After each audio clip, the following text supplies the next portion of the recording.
ہر قسم کی حمد و ثنا، تعریف و توصیف اس ذات کے لیے جس نے اس کارخانہ عالم کو وجود بخشا، اور کروڑ ہا کروڑ درود و سلام اس کے آخری پیغمبر پر جنہوں نے دنیا میں حق کا بول بالا کیا۔ آج کل ہر دوسرا انسان رزق کی تنگی کا رونا روتا پھرتا ہے۔ ہر تیسرا انسان آپ سے اپنی روزی کی تنگ دستی کی شکوے شکایتیں کرتا نظر آتا ہے۔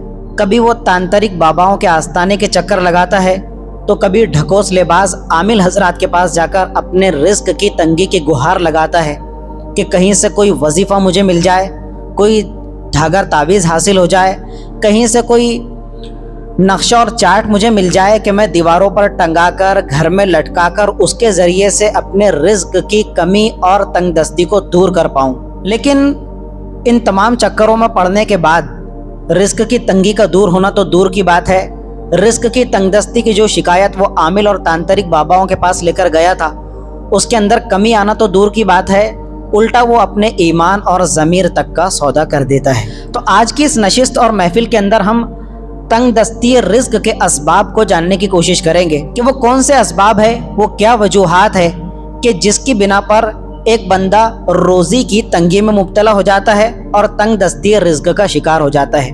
رزق کی تنگی کا سب سے پہلا ریزن اور سبب وہ ہے نعمتوں کی ناقدری۔ جو کچھ ہمیں حاصل ہے، یعنی موجودہ نعمتوں کی قدردانی کی بجائے ناشکری کی راہ اختیار کرنا، یہ سب سے پہلا سبب ہے رزق کی تنگی اور روزی کی تنگ دستی کا۔ حالانکہ قرآن مقدس میں تو اللہ تعالیٰ نے فرمایا، پارہ نمبر 13 سورہ ابراہیم کا پہلا پیج، لَإِن شَكَرْتُمْ لَأَزِيدَنَّكُمْ، میرے بندو اگر تم نے شکر گزاری کی راہ اختیار کی، اگر تم نے شکر کا دامن تھامے رہا، تو اگر آپ لا حاصل نعمتوں کو پانا چاہتے ہو تو موجود اور حاصل نعمتوں کی شکر گزاری ضروری ہے۔ یہ بڑا اہم جملہ ہے کہ لا حاصل نعمتوں کو پانے اور حاصل کرنے کے لیے آلریڈی حاصل اور موجود نعمتوں کی شکر گزاری ضروری ہے۔ اس کی طرف اشارہ اللہ تعالیٰ کی اس آیت کے اندر، لَإِن شَكَرْتُمْ، اگر تم شکر گزاری کی راہ اختیار کرو گے، نعمتوں کی قدردانی کا جذبہ اپنے اندر پیدا کرو گے، لَأَزِيدَنَّكُمْ، تو مزید در مزید مزید در مزید تمہیں نوازتا چلا جاؤں گا۔ میرا وعدہ ہے، پروردگار تیرا لاکھ لاکھ شکر و احسان ہے، میں تو اس کا اہل بھی نہیں تھا، میں تو اس کا لائق مند بھی نہیں تھا، تو مجھ جیسے نالائق اور نا اہل کو تو نے اپنی اس نعمت سے نواز دیا۔ تو پروردگار کہتا ہے کہ اچھا تو اتنا قدردان ہے، اتنا شکر گزار ہے، تو ایک نعمت تیرے پاس موجود تھی، جب اس کے بارے میں تو اس قدر قدردانی کا جذبہ اپنے دل کے اندر موجود پاتا ہے، تو چل اب میں تیرے لیے چھپر پھاڑ روزی کے دروازے کھولنے کا فیصلہ کر دیتا ہوں۔ لیکن اس کے بجائے وَلَئِن كَفَرْتُمْ، اگر تم نے ناقدری کی راہ اختیار کی، ناقدری کا جذبہ تمہارے اندر پیدا ہو گیا، ان عذابی لشدید، تو دنیا کے اندر بھی تمہارے معاملات کو میں ٹائٹ کر کے رکھ دوں گا، اور آخرت میں جب تم مر کر میرے پاس پہنچو گے تو وہاں کا عذاب تو بڑا سخت ہے۔ تنگی رزق کا اور تنگ دستی روزی کا سب سے پہلا ریزن اور کارن کیا ہے؟ ناشکری اور ناقدری۔ رزق کی تنگی کا دوسرا بڑا سبب وہ ہے ہرس، لالچ اور ہوس کا پجاری بن جانا۔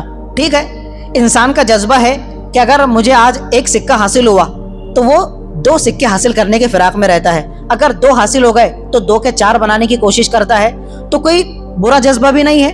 یعنی ترقی پذیر ہونا، 1 سے 2 اور دوسری سیڑھی پر قدم پڑ گیا تو اگلی 4 سیڑھیاں میں طے کر لوں، بڑا اچھا جذبہ ہے۔ لیکن یہ جذبہ کوٹ کوٹ کر سرایت کر جانا، گھٹی میں پڑ جانا، جس کو لالچ، ہرس اور ہوس کہا جاتا ہے، اس بری خصلت میں مبتلا ہو جانا، تو یہ وہ اسٹیپ اور یہ وہ مرحلہ ہے کہ جہاں پر انسان آگے بڑھنے کی بجائے مزید کیا ہو جاتا ہے، پیچھے دھکیل دیا جاتا ہے، اور یہ وہاں سے نظام چلتا ہے۔ آئیے بڑا تگڑا حوالہ آپ کو دیتا ہوں۔